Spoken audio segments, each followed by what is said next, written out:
اور ان پر کیا اثر پڑا ہے اور ان کیسز پر کیا اثر پڑا ہے جو وہ لڑ رہے تھے اور وہ جو چل رہے تھے، اور ابھی کرنٹلی وہ کہاں پر سٹینڈ کر رہے ہیں. وہ وہیں بیٹھنا چاہتے ہیں. آپ یہاں آ جائیں. سامنے آ جائیں. اقرا تھوڑا سا سامنے آ جائیں.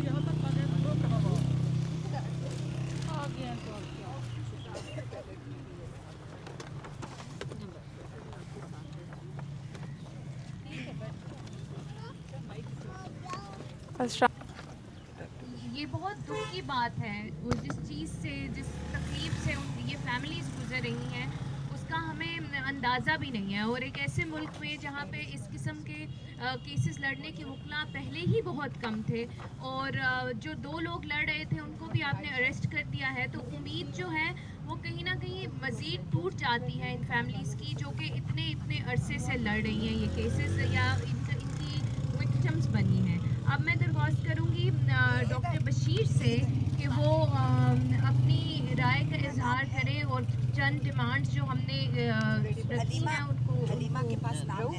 بتا دیجیے. حلیمہ کے پاس نام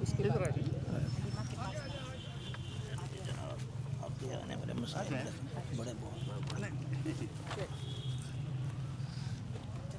لیکن جو سب سے بڑی بات کرنے والی ہے وہ یہ ہے کہ جس طریقے سے اس ملک کو تقسیم کے بعد سے چلایا جا رہا ہے، کیا اس طریقے سے چلایا جا سکتا ہے؟ ایک بڑا سوال. اور ہم نے دیکھا ہے کہ مختلف ادوار میں جو ڈکٹیٹرشپس تھیں، بروٹل ڈکٹیٹرشپس تھیں، انہوں نے جمہوریت کا رستہ روکا، عوامی حقوق کی پامالی کی، اور اس کا اس ملک کو خاطر خواہ نقصان برداشت کرنا پڑا. میں بہت اگر ہسٹری میں نہ بھی جاؤں تو اگر ہم ماضی قریب میں چلے جائیں تو یہ دہشت گردی اور ٹیررزم کے معاملے میں ریاست جو ہے وہ بہت تقسیم تھی. وہ جن کو مجاہدین اور اچھے لوگ بنا کے پیش کرتی تھی، آج انہی کے ساتھ وہ پنجہ آزمائی بھی کر رہی. ریاست اور شہری کے درمیان ایک ایگریمنٹ ہوتا ہے جس کو کانسٹیٹیوشن یا آئین کہتے ہیں. ابھی جتنے لوگ یہاں بیٹھے ہیں ہم اسی کانسٹیٹیوشنل فریم ورک کے اندر حقوق کا مطالبہ کر رہے ہیں. کوئی ماورا، کوئی سپرفیشل، کوئی کسی ذات کے لیے کسی کی بات ہم نہیں کر رہے. لیکن ہم نے دیکھا کہ جو ڈیو پروسیس آف لا ہے اسی کیس میں، ایمان اور ہادی کے کیس میں، علی وزیر کے کیس میں، دیگر ان جیسوں کے بہت سے کیسز میں ہم نے اس کی موکری دیکھی ہے. ہم نے دیکھا ہے کہ اس کی توہین ہو رہی ہے انصاف کی، قانون کی. اب آپ بڑے اچھے لوگ ہیں، سالوں بعد پھر بھٹو کے کیس کو پھر آپ کہتے ہیں کہ جی یہ غلط تھا. لیکن اس بیچ میں تو کسی چیف جسٹس نے بھی کبھی کسی اس کو غلط نہیں کہا. آج سے 40 سال بعد آپ کہیں گے جی یہ کیس غلط تھا. اس وقت یہ irrelevant ہو چکا ہوگا اس کو کہنا، اور جو ڈیمیج ڈن ہے وہ ہو چکا ہوگا. اب دیکھیں نا، کل وہ PSL تھا کرکٹ کا، تو وہاں کوئی گانا گا رہا تھا اور کوئی کرکٹ کھیل رہا تھا. ہم ہیومن رائٹس ایکٹیوسٹ ہیں، ہم نے ہیومن رائٹس کا ایکٹیوزم کرنا ہے نا. ہم تو کوئی گانا گانے والے یا کرکٹ کھیلنے والے نہیں ہیں.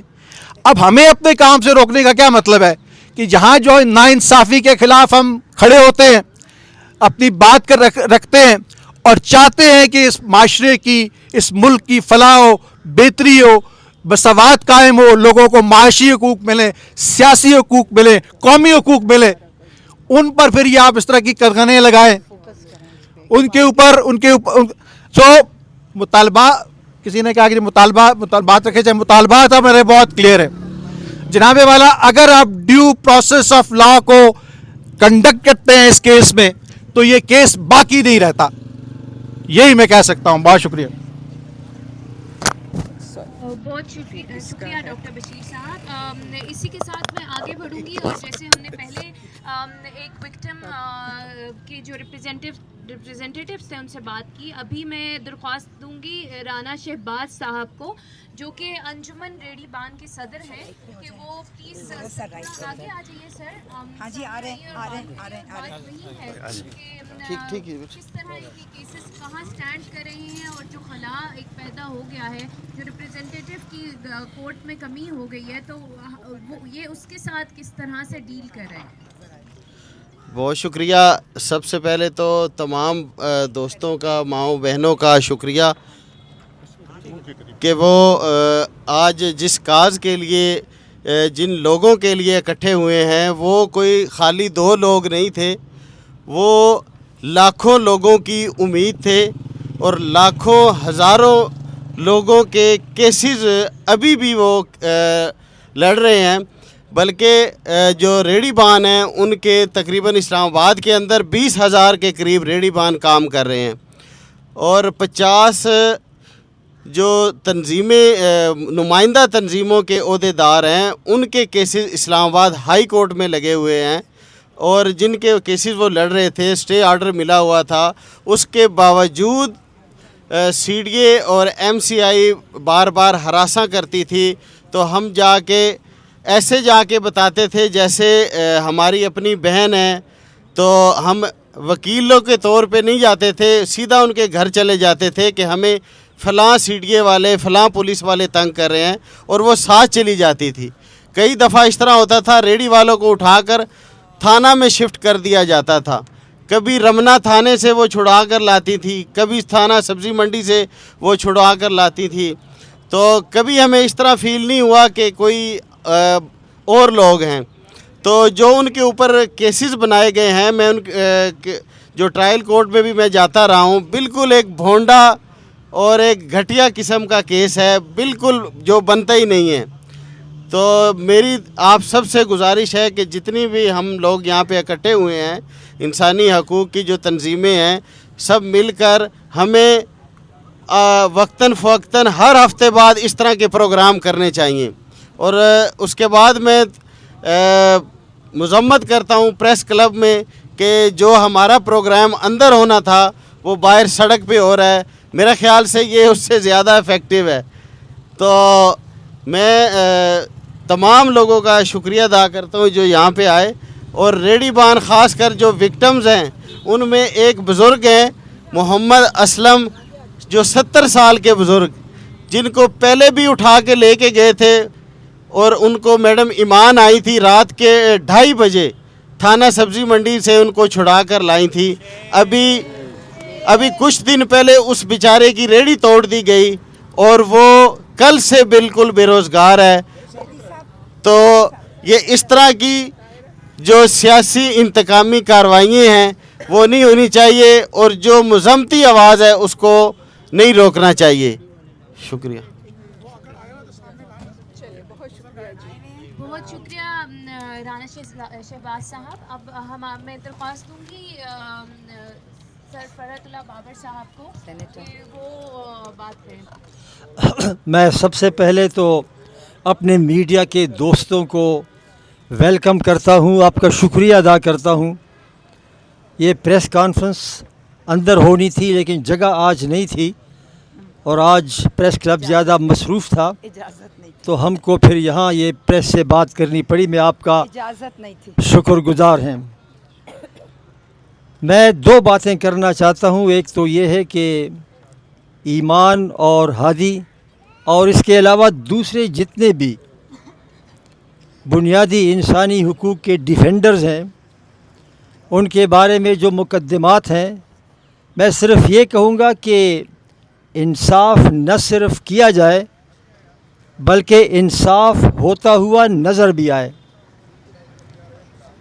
اور میں دیکھ رہا ہوں کہ ایمان اور ہادی کے کیس میں انصاف ہوتا ہوا نظر نہیں آ رہا. ان کو جو نچلی عدالت سے سزا ہوئی انہوں نے اپیل کی ہے اور وہ اپیل ابھی تک اس کی سنوائی نہیں ہوئی. کوئی وجہ نہیں ہے کہ ان کی اپیل کی ہیئرنگ نہ ہو. تو میرا مطالبہ یہ ہے کہ انصاف نہ صرف کیا جائے بلکہ انصاف ہوتا ہوا نظر بھی آئے. اور ان کی جو اپیل ہے سپریم کورٹ میں بھی ہے اور ہائی کورٹ میں بھی ہے, میری گزارش ہے کہ اس کو جلد از جلد اس کو فکس کیا جائے. دوسرا میرا مطالبہ یہ ہے کہ جو پیکا کا قانون ہے جس کے تحت ہمارے اخبار کے دوست, ہیومن رائٹس ڈیفینڈرز, ایمان اور ہادی, ان سب کو سزائیں ہوئی ہیں. میرا مطالبہ ہے کہ پیکا کے قانون پر نظر ثانی کی جائے اور جنوری 2025 میں جو اس میں ترامیم کی گئی ہیں ان ترامیم کو فی الفور واپس لیا جائے اور تمام اسٹیک ہولڈرز کے ساتھ مشاورت کے بعد قانون سازی کی جائے. اس وقت یہ قانون یک طرفہ ہے, مشاورت نہیں کی گئی اور اس کا قانون کا اطلاق ہیٹ سپیچ پھیلانے والوں کے خلاف تو نہیں ہو رہا لیکن ہیومن رائٹس ڈیفینڈرز کے خلاف ہو رہا ہے, اس کا غلط استعمال ہو رہا ہے. تو یہ میری دو گزارشات ہیں اور میں یہ پیغام بھی پہنچانا چاہتا ہوں کہ جہاں بھی ہیومن رائٹس ڈیفینڈرز ہیں ہم ان کے لیے ہر جگہ پر آواز اٹھائیں گے. میں آپ سب کا شکر گزار ہوں. Thank you. آپ کا ہونا ہم سب کے لیے بہت حوصلے کا جو ہے وہ باعث بنتا ہے. ابھی ہی کچھ دیر پہلے ہی ہمیں ناصر زیدی صاحب نے جوائن کیا ہے, جن کی جو ایک صحافی ہیں اور اس کے ساتھ ساتھ ان کی خود ایک بہت اسٹرگل رہی ہے as a journalist, as an activist. تو میں سر سے درخواست کروں گی کہ پلیز بات کیجیے اور اپنی رائے کا اظہار کریں. دیکھیے اس وقت پاکستان میں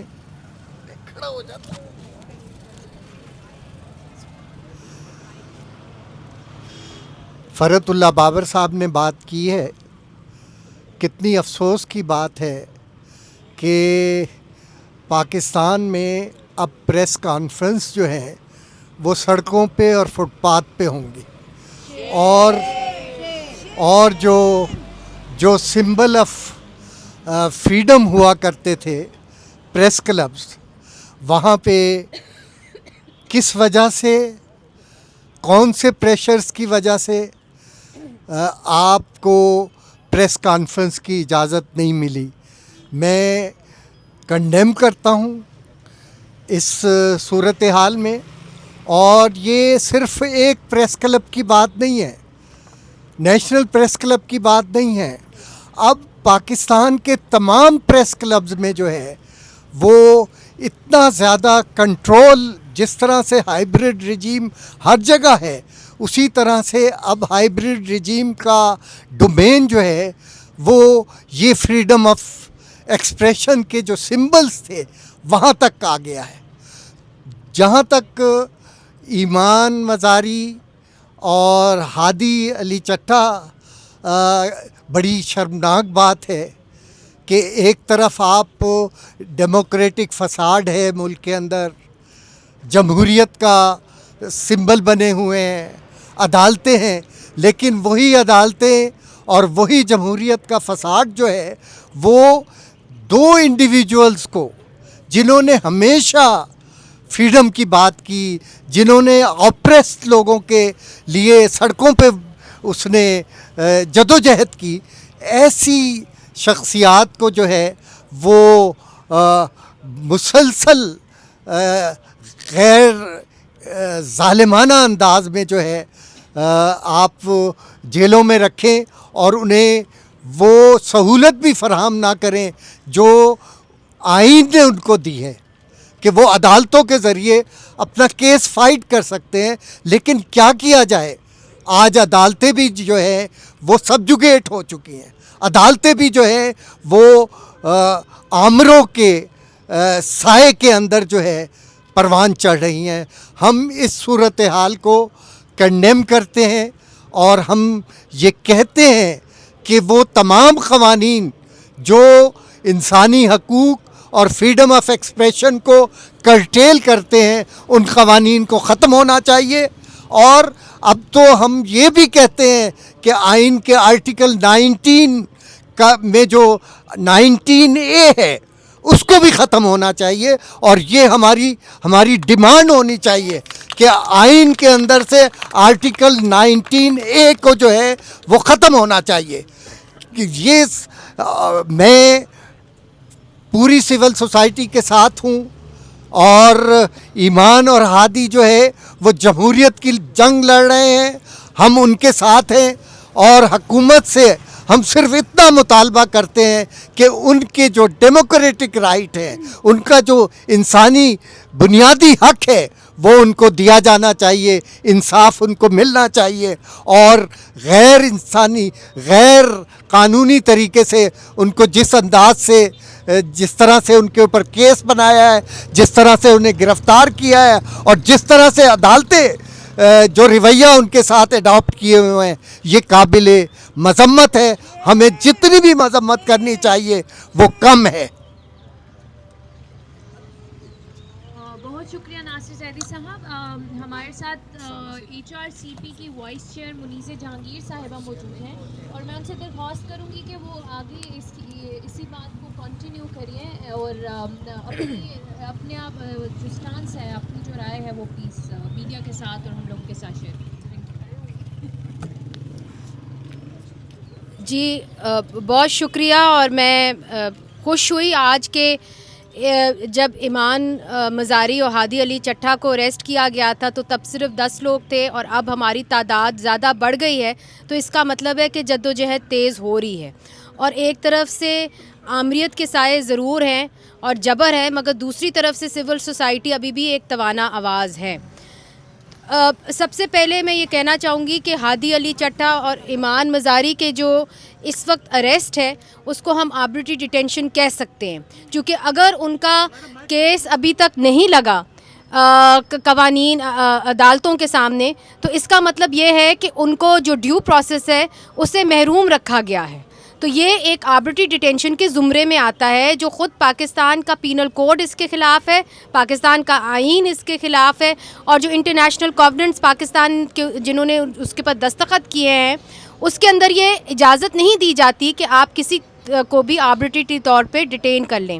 اسی طرح علی وزیر کا پوسٹر دیکھ کے میں بہت خوش ہوئی.